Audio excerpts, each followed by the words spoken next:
the area of regulating foods that contain genetically modified organisms, or GMO, has certainly become a hotly contested item.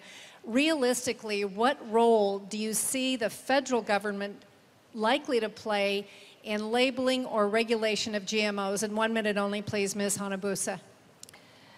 The issue of GMOs, or genetic engineering or biotechnology, the role of the federal government in terms of labeling is something that they are dealing with now. As many of you know, the Organic Production Protection Act and the Food Protection Act are things that have looked at the quote, what to be labeled. Organic, as you know, goes through a very stringent type of investigation and qualification before you can put the word organic on it. So what the federal government has done is looked at the issue and asked the question, can something that is organic be then called GMO-free or no GMO?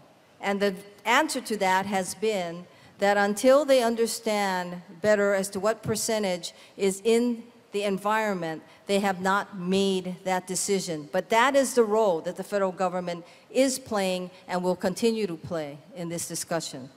Thank you. Now, you are both Democrats, and it's pretty clear on several... The GMO for me. Oh, you want to answer it again? I mean, I don't have to. I specifically saved you for last on that one, too. You Go, ready? Brian. Yes. Hang on 1 second. Wait, don't start the clock. Thank you. All Yeah, right. you got to wait till he starts talking. That's only fair. Yep, no. Look. See, I've got the S right here, not crossed out yet.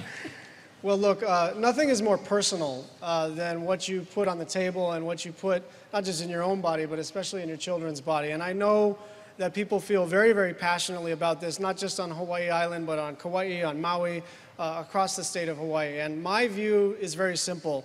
Home rule. I think communities have to make their own choices about what kind of disclosures, what kind of consumers' right to know that we should move forward with. There was a provision of a bill called the Monsanto Protection Act, which is what it sounds like, and I worked very hard with Senator Tester and Senator Mikulski to repeal the Monsanto Protection Act. I've also introduced legislation with Bernie Sanders and Barbara Boxer to clarify that it is not the federal government's role to interfere with a county legislative body or a state legislative body that wants to do what it sees fit for its community.